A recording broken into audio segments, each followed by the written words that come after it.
Swastiastu, perkenalkan nama saya Pandey Putudia Suci Laksmi dengan NIM 18130810002 dari Prodi Kimia semester 5. Pada kesempatan kali ini, saya akan memaparkan mengenai pembahasan tes awal praktikum biokimia mengenai analisis urin pada penderita diabetes. Soal yang pertama, sebutkan minimal 3 komponen urin manusia. Pada keadaan normal, urin pada manusia mengandung berbagai ion seperti ion Ca2+, Mg2+, iodium, klorida sebagai NaCl, urea, kreatinin, amonia, asam urat, sulfat, fosfat, oksalat, asam amino, vitamin, hormon, dan enzim. Soal yang kedua, sebutkan sifat-sifat fisika urin. Urin berwarna bening muda dan bila dibiarkan akan menjadi keruh, yang mana warna kuning tergantung dari kepekatan, diet obat-obatan, dan sebagainya. Dan memiliki bau khas air kemih yang bila dibiarkan terlalu lama maka akan berbau amoniak. Memiliki berat jenis yaitu 1003 sampai 1030 dan pH yang bersifat asam yaitu 6 dan juga bervariasi antara 4,9 sampai 8. Soal yang ketiga, jelaskan perbedaan siklus urea dengan siklus nitrogen. Siklus urea atau yang sering disebut juga dengan siklus ornitin adalah reaksi pengubahan amonia menjadi urea. Sedangkan siklus nitrogen adalah suatu proses perubahan senyawa yang mengandung unsur nitrogen yang kemudian berubah menjadi berbagai macam bentuk kimiawi lain. Soal yang keempat, jelaskan tahap-tahap siklus urea. Tahap pertama adalah sintesis karbamoil fosfat. Kondensasi 1 mol masing-masing ion amonium, karbon dioksida, dan fosfat yang berasal dari ATP untuk membentuk karbamoil fosfat dikatalisis oleh karbamoil fosfat sintase, enzim yang terdapat dalam mitokondria DH3 organisme ureotelik. 2 mol ATP yang dihidrolisis selama reaksi ini menyediakan tenaga penggerak untuk sintesis 2 ikatan kovalen ikatan amida dan ikatan campuran asam karboksilat asam fosfat anhidrida dari karbamoil fosfat. Di samping Mg2+ untuk asam dikarboksilat lebih disukai, N-asetilglutamat dibutuhkan. Peranan tepat dari N-asetilglutamat ini tidak diketahui dengan pasti. Kehadirannya menyebabkan banyak perubahan konformasional atau penyesuaian bentuk dalam struktur karbamoil fosfat sintase yang membuka atau ekspos gugus sulfidril tertentu, menyembunyikan gugus lainnya, dan mempengaruhi afinitas enzim untuk ATP. Tahap yang kedua adalah sintesis sitrulin. Pemindahan gugus karbamoil dari karbamoil fosfat ke ornitin membentuk sitrulin plus PI dikatalisis oleh L-ornitin transkarbomoilase di mitokondria hati. Reaksi sangat spesifik untuk ornitin dan kesetimbangan cenderung kuat ke sintesis sitrulin. Reaksi ketiga adalah sintesis arginosuksinat. Dalam reaksi arginosuksinat sintase, aspartat dan sitrulin diikat bersama melalui gugus amino aspartat. Reaksi membutuhkan ATP dan kesetimbangan cenderung kuat ke sintesis arginosuksinat. Reaksi keempat adalah pembelahan arginosuksinat menjadi arginin dan fumarat. Pembelahan reversibel arginin suksinat menjadi arginin dan fumarat dikatalisis oleh arginisoksinase, suatu enzim hati dari jaringan ginjal. Reaksi berlangsung melalui mekanisme pembuangan trans. Fumarat yang dibentuk dapat dikonversi menjadi oksaloasetat melalui reaksi fumarase dan malat dehidrogenase dan selanjutnya ditransminasi untuk membentuk kembali atau regenerasi aspartat. Reaksi kelima adalah pembelahan arginin menjadi ornitin dan urea. Reaksi ini menyempurnakan siklus urea dalam membentuk kembali atau regenerasi ornitin substrat untuk reaksi 2. Pembelahan hidrolitik gugus guanidino dari arginin dikatalisis oleh arginase yang terdapat dalam hati semua organisme ureotelik. Dalam jumlah yang lebih kecil, arginase juga terdapat dalam jaringan ginjal, otak, kelenjar mamae, jaringan testikuler, dan kulit. Arginin hati mamalia diaktifkan oleh CO2+ dan Mn2+. Ornitin dan lisin merupakan penghambat kuat yang bersaing dengan arginin. Soal yang kelima, apa yang dimaksud dengan oligouria?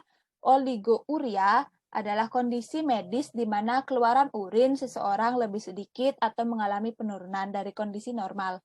Jumlah urin dikatakan sedikit bila kurang dari 1 ml per kilogram berat badan per jam untuk bayi dan 0,5 ml per kilogram berat badan per jam untuk anak-anak.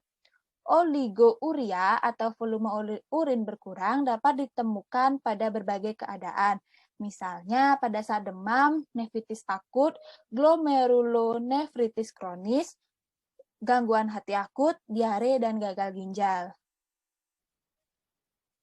Yang keenam, apakah tujuan penggunaan bahan pengawet pada pengumpulan urin 24 jam? Tujuannya adalah untuk meminimalkan degradasi yang terjadi dengan kondisi penanganan dan penyimpanan yang bervariasi. Pengawetan urin yang umum digunakan termasuk asam borat, asam klorida, asam asetat, dan asam oksalat.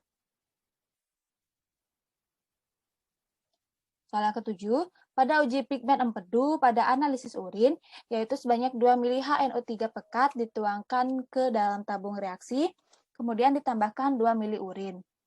Perubahan warna yang terjadi diamati. Jelaskan reaksi kimia yang mungkin terjadi. Urin yang ditambahkan dengan larutan HNO3 pekat akan berubah menjadi warna cincin merah. Warna tersebut mengindikasikan adanya pigmen-pigmen empedu seperti bilirubin, biliverdin, urobilin, dan urobilinogen. Penambahan larutan HNO3 pekat bertujuan untuk mengkondensasi pigmen empedu yang terdapat dalam urin abnormal. Soal yang ke-8, pada uji koagulasi dilakukan dengan langkah sebanyak 5 mili urin dimasukkan ke dalam tabung reaksi, kemudian dididihkan. Endapan yang terbentuk adalah protein atau fosfat. Selanjutnya ditambahkan 5 tetes asam asetat. Bila endapan tetap ada, menandakan ada protein sebab fosfat akan larut dalam suasana asam. Tuliskan reaksi yang terjadi.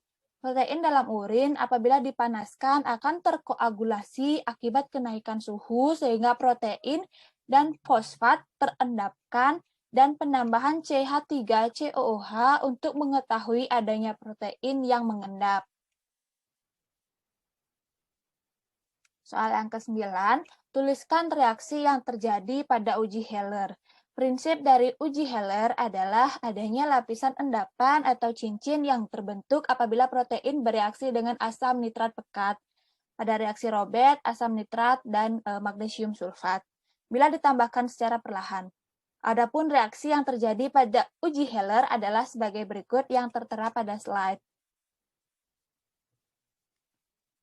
Soal yang ke-10, sebutkan makna uji Benedict semi-kuantitatif pada analisis urin.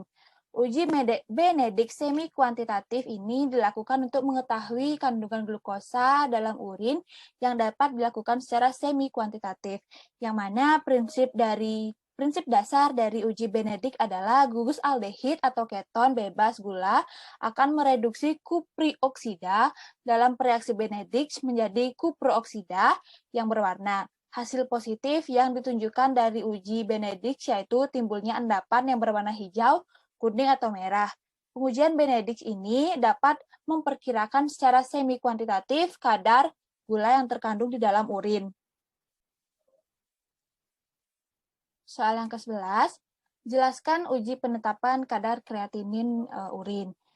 Uji ini didasarkan pada reaksi antara asam pikrat 2,4,6 trinitropenol atau TNP dan keratin yang menghasilkan kompleks kreatinin pikrat yang berwarna kuning jingga dalam keadaan basah. Kompleks ini terbentuk dengan pemberian proton nitrogen oleh asam pikrat kepada kreatinin dalam suasana basah yang kemudian terbentuk kreatinin rantai lurus. Terbentuknya warna kuning jingga ini menunjukkan hasil positif yang merupakan tanda telah terpecahnya kreatinin dalam urin dan menjadi garam asam pikrat. Oleh karena itu, uji ini dapat digunakan untuk mendeteksi keberadaan kreatinin dalam urin. Adapun cara uji penetapan kadar kreatinin dalam urin adalah sebagai berikut. Yang pertama itu blanko, ke dalam labu ukur 100 ml ditambahkan sebanyak 1,5 ml NaOH 10%, 20 ml larutan asam pikrat jenuh, dan 1 ml aquades, kemudian kocok dan diamkan 25 menit. Encerkan larutan dalam labu ukur sampai tanda batas. Ukur absorbansinya pada panjang gelombang 540 nanometer. Standar 1 dan standar 2, yaitu ke dalam labu ukur 100 ml ditambahkan sebanyak 1,5 ml NaOH 10%, 20 ml larutan asam pikrat jenuh, dan 1 ml standar 1 dan 2, kemudian kocok dan diamkan 25 menit. Encerkan larutan dalam labu ukur sampai tanda batas. Kemudian ukur absorbansinya pada panjang gelombang 540 nanometer.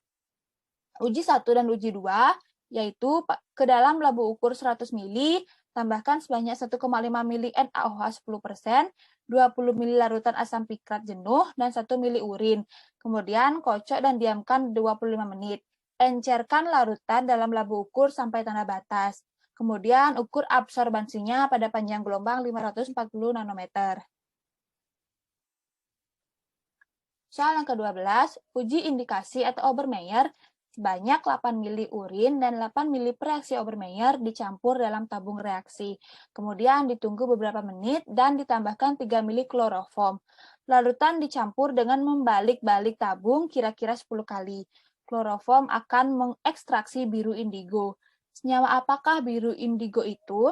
Warna biru indigo ini diakibatkan karena adanya reaksi Obermeyer yang mengandung FeCl3 dan HCl pekat mengoksidasi gugus indoksil membentuk biru indigo yang larut dalam kloroform. Soal yang ke-13, pada uji benda keton atau rotera, yakni sebanyak 5 ml urin dimasukkan ke dalam tabung reaksi, ditambahkan kristal amonium sulfat sampai jenuh. Kemudian ditambahkan 2 hingga 3 tetes Na nitroprusida dan 1 hingga 2 tetes amonium hidroksida pekat. Didiamkan selama 30 menit, hasil positif ditandai dengan adanya warna ungu. Apa yang menyebabkan terjadinya warna ungu pada reaksi itu? Yang menyebabkan terjadinya warna ungu adalah adanya reaksi sampel dengan Na nitroprusida, yang mana jika terjadi cincin ungu pada perbatasan kedua lapisan cairan, maka urin menghasilkan uji yang positif mengandung benda keton. Soal yang ke-13, jelaskan peran enzim argininosuksinat liase. Peranan dari enzim argininosuksinat liase yaitu membantu L-argininosuksinat dipecah menjadi furmarat dan L-arginin. Soal yang ke-15, seiring dengan makin lamanya berpuasa, otak mulai menggunakan badan keton sehingga glukosa darah dapat dipertahankan. Jumlah protein otot yang diurai menjadi asam amino untuk gluconeogenesis juga berkurang. Jelaskan akibat yang akan terjadi pada siklus urea. Jumlah protein otot yang diurai menjadi asam amino untuk gluconeogenesis menjadi berkurang, sehingga dapat menyebabkan terjadinya penurunan pembentukan urea. Baik, sekian pembahasan yang dapat saya sampaikan. Apabila ada salah kata, mohon dimaafkan. Sekian dan terima kasih. Om Santi Santi Santi Om.